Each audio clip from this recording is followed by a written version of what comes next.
Okay, video blog check everybody, Azrael here at we are back again for another tech unboxing, tech content, no? Namimiss ko na tong gawin to sa aking YouTube channel at maraming salamat at nag-antay kayo. So heto na, we are going to unbox this brand new Realme 15 5G from Realme Philippines.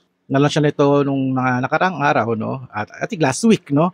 And finally, we got a review unit na i-unbox natin. At also, we're going to discuss the tech features tsaka tech specs itong Realme 15 5G from Realme Philippines. Alright, so before we do the unboxing, discuss ko muna sa yung tech rundown tsaka tech specs ni Realme 15 5G from Realme Philippines. Alright, let's do this! Alright, ito na yung tech specs ni Realme 15 5G from Realme Philippines. Sa kanyang display, meron siyang 6.77 inches na AMOLED screen display at meron siyang 1080 by 2392 resolution sa screen at meron siyang 4500 nits peak brightness. At meron siyang 94% na screen to body ratio. So malaki yung sakop na yung kanyang screen, no? At meron siyang 144 Hz na refresh rate at 3840 Hz na PWM dimming. At meron siyang up to 240 Hz na touch sampling rate. So maganda-ganda yung touch sampling rate niya, no? Well, for gaming, pwede to. I'm always saying it, for gaming, pwede. We're going to test it na rin din. For the body, meron siyang 185 grams na weight. So magaan siya. At meron siyang 7.66mm na depth or thickness. So medyo manipis siya. At for the IP rating, very interesting yung IP rating niya. Tatlo yung kanyang IP rating. IP66, IP68, at IP69 na dust and water resistance feature. At meron siyang armor shell protection na metal and foam layer sa loob na para siyang airbag design. So kahit mabagsak siya, mahulog, ni basa-basa masisira, no? Matibay pa rin din siya. And also I really like the water resistance. So pwede to pang underwater. For the CPU ni Realme 15 5G, meron gumagamit siya ng MediaTek Dimensity 7300 Plus at meron siyang 4nm process at this is an octa-core CPU at meron siyang ARM Mali G 615 GPU. For the OS, gumagamit siya ng Realme UI 6.0 na based on Android 15, very updated. At for the memory, very interesting yung kanyang memory. Meron siyang 12GB of RAM na base RAM plus a 14GB na dynamic RAM expansion. So, malaki-laki yung kanyang RAM. At ang kanyang storage is 256GB of storage at walang information to kung expandable, which is I'm sure hindi siya expandable. For the camera specs ni Realme 15 5G, for the rear camera, meron siyang 50 megapixel tsaka 8 megapixel na camera. So this ay dual camera, no? Yung 50 megapixel is a Sony IMX882. Sony yung kanyang lens, no? Na main camera may OIS na meron 1.8 aperture. Yung isa naman, yung second camera niya is 8 megapixel wide angle camera na meron 2.2 aperture at meron siyang resolution na 8192 by 6144 at can do 4K 30fps video recording. For the list of kanyang shoot mode ng rear camera, can do photo mode, video mode, AI landscape, portrait mode, may night mode, panorama, cinematic mode, slow motion, long exposure, may long exposure, dual view video, time lapse, high res, Google Lens, underwater, confirm underwater shots meron siya, professional mode, hypertext scan, tsaka tilt shift. At sa kanyang camera is meron siyang LED flash or light na merong brightness and warmth. So dalawa yung kanyang flash, no, yung kanyang ilaw, no. Isang kulay white tsaka isang yellow pang warm color. At meron siyang glow lighting effects na feature sa camera, sa main camera, can do starburst or bubble heart na effect to add more drama to your photo. Para may filter siya na nilalagay na parang effect na kunyari nag-glow or na merong stars or merong hearts sa picture nyo. For the front camera ng Realme 15 5G, meron siyang 50 megapixel na front camera na may 2.4 aperture, can do 4K video recording, 4K 30fps, no? So meron siyang video EIS, so electronic image stabilization, at meron siyang dual view video recording, parang dual mode meron siya. For the shoot mode, meron siyang photo mode, video mode, portrait mode, night mode, panorama, dual view video, time-lapse, high-res, tsaka underwater, can do underwater din. Ang kanyang front camera, napakaganda. So, pag sinabing underwater, no, fresh water lang, like sa tubig sa gripo, swimming pool, or river, wag sa dagat. Yun. Tsaka wag sa maduming tubig. For the battery specs, the Realme 15, meron siyang 7,000 mAh na massive battery. Napakalaki ng battery nito. At meron siyang 80 watts na super VOOC charging feature pag gumamit ka ng kanyang charging brick, tsaka yung USB cable niya can do 80 watts of charging. This is a USB Type-C charging. At meron siyang tinatawag na airflow vapor chamber cooling system para hindi nag-overheat yung phone nyo if you're doing too much multitasking or gaming. At meron siyang 9.8 hours of gaming kung gamit nyo to, 22.4 hours for YouTube, 83.1 hours for Spotify. So mga non-stop to, 83 hours, no? At pag nag-charge ka, 50% battery charge in 25 minutes, gumagamit ka ng 80 watts na charging cable niya tsaka yung kanyang charging brick. For the other specs ni Realme 15 5G, this is a 5G ready smartphone. Dual standby na rin din siya at dual nano SIM tray din siya. And meron siyang 2.4 GHz at 5 GHz of Wi-Fi at Bluetooth niya is 5.4.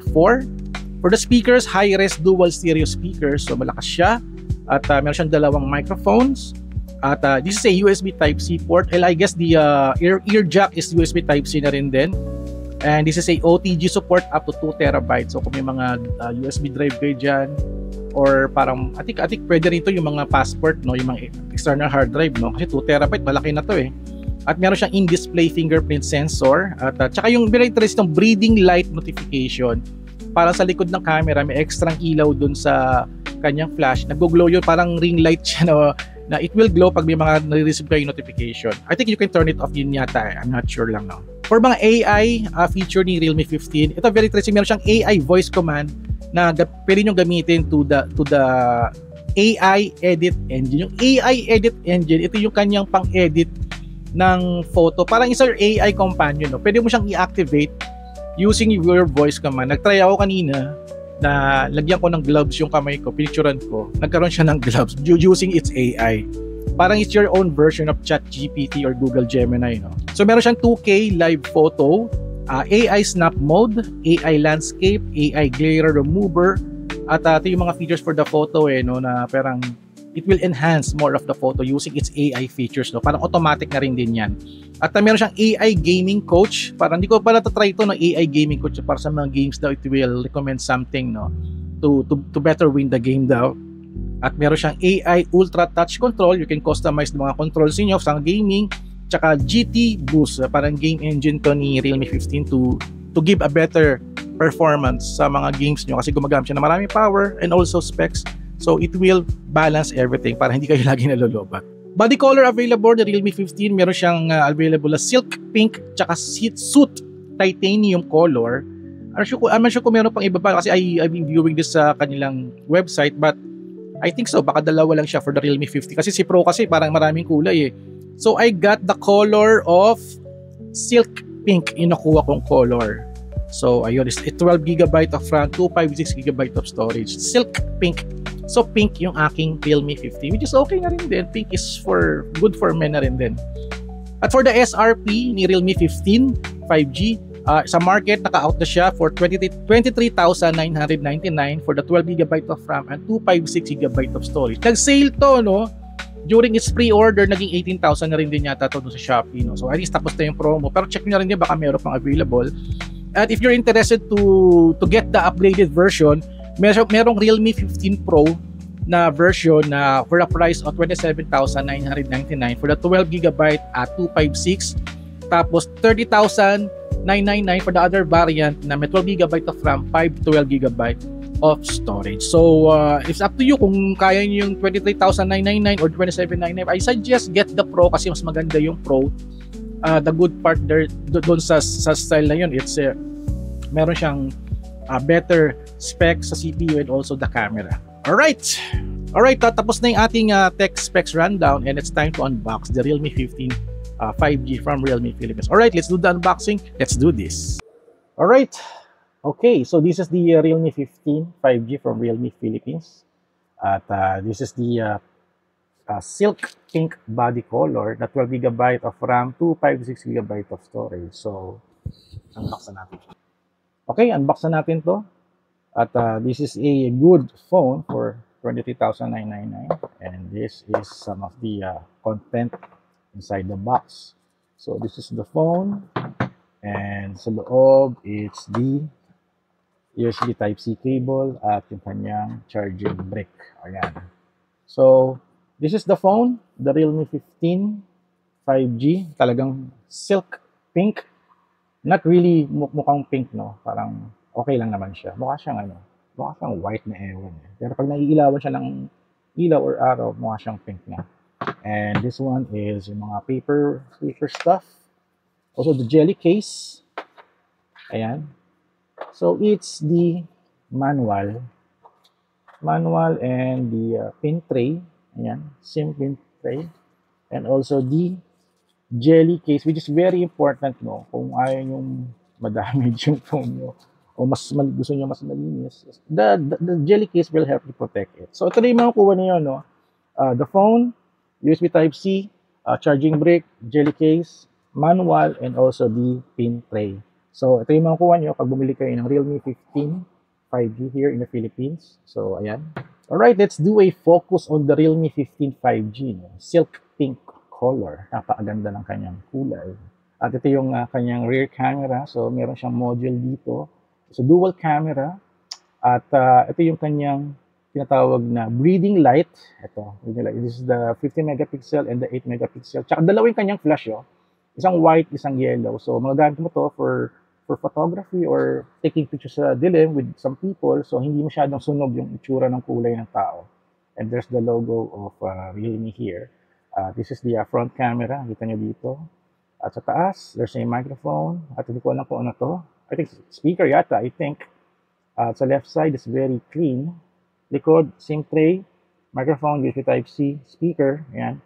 At kanyang volume, tsaka yung power. Yung volume, tsaka yung power, baliktad. Volume, at tsaka yung power. Ayan. So, ito yung tsura magaan. Parang feeling ko very premium yung style niya. No? Kasi meron itong armor shell. At I think ito yung gilid yung nagpapatibay eh. Ito eh. Ayan, ito yung nagpapatibay. Sa aluminum yan. So, okay din yung build niya. Natutuwa ko sa kanya. Okay, so fire up na natin to para makita ninyo. Actually, na-setup ko na to. So, hindi ko napapakita sa inyo yung installation no, or pag-setup ng mga apps. No? And also the phone para at least makita niyo na ito, ginagamit na natin to for how many days? Almost 2 weeks na rin din. Antayin natin. Ayan na, nag-load na. And also, 4-pin code. Wait lang. And here's the phone. Na-load na natin. No? Ayan. Ganda ng kulay ng wallpaper niya. Bagay na bagay sa kanyang body na silk pink. Kaya gusto ko lagyan to ng jelly case kasi parang fragile yung ano niya, no? Yung likod niya. Ayoko siyang magasgasan or madumi. Kasi ang ganda eh. So, oops. So, ito na siya. So, may mga nilagay niya rin akong apps. At meron siyang fingerprint scan. Ito yung fingerprint niya sa screen. Ayan.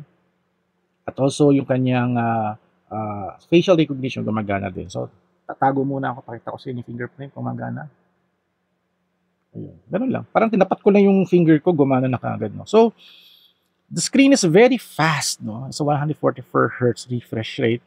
Super smooth, no? Medyo palaban si Realme 15 dito, no? Tutuwa ako sa kanya, no? Kasi nung una, baka sluggish siya. But we are upgraded coming from the Realme 14 Pro 5G. So, kita nyo, no? Mas malaki ng konti si Realme 14 Pro versus Realme 50 kasi ito, it's lumabas to this year, eh. Talagang magandang-ganda ako.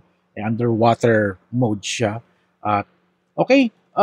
First of all, this is a settings, no, yung kanyang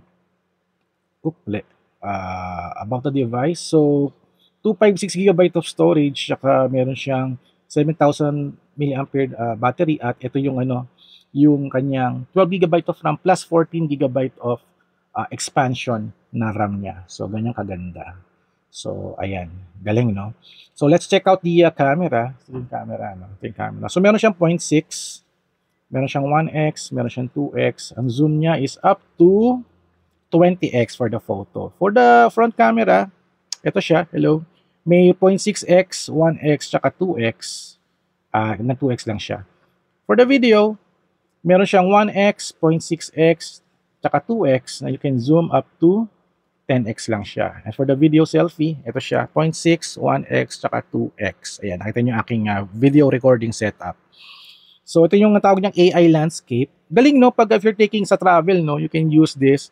Parang i-enhance niya yung, yung sa mga landscape. Since ko pa nagagamit ito for travel, wala pa ako makitang sample. Night mode siya. Ayan, video, photo, portrait mode. Portrait mode niya is 1x, tsaka 2x lang. Then we can Tinker D aperture. Ayan. Sa more, it's yung Pro, High-Res, Panoramic, Street, Movie, Slow-Mo, Time-Lapse, Long Exposure. At ito, syempre, meron siyang underwater mode.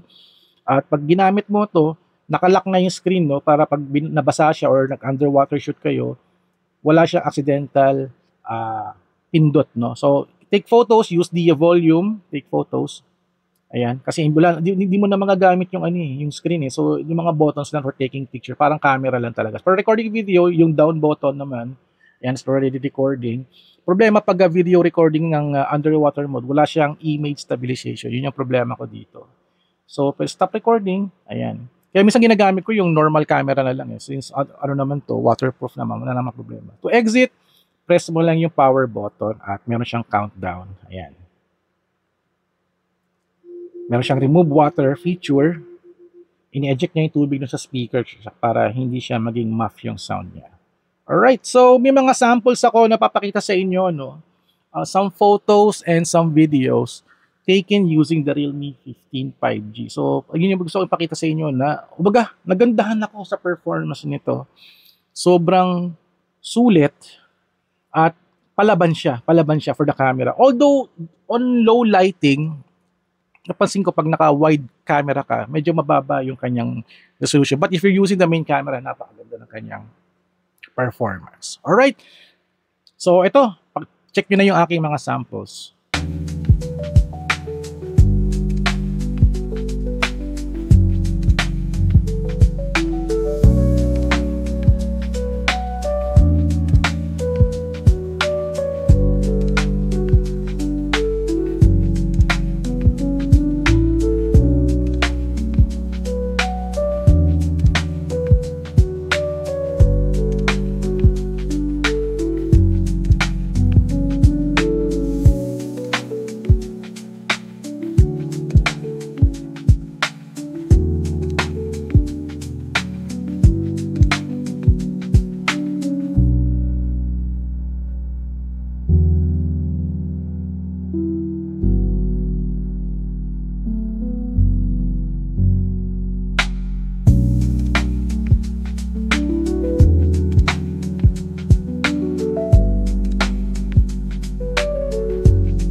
You know.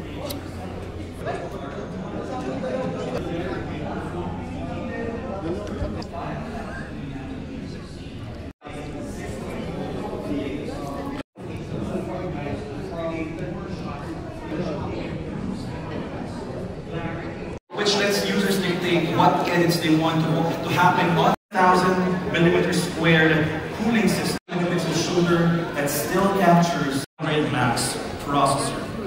And so, this is the Realme 15 Series 5G global navigation satellite system.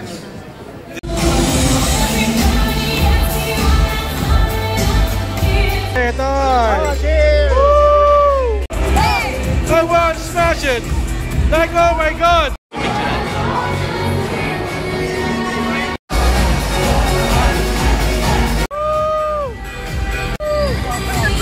Ayan, ganyan bagong buhok ni Ray, no?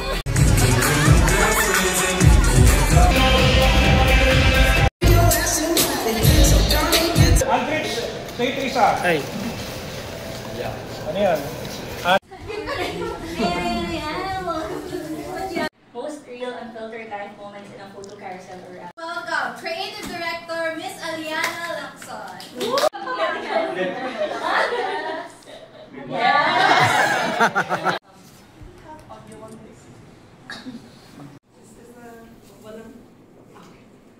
So, yeah,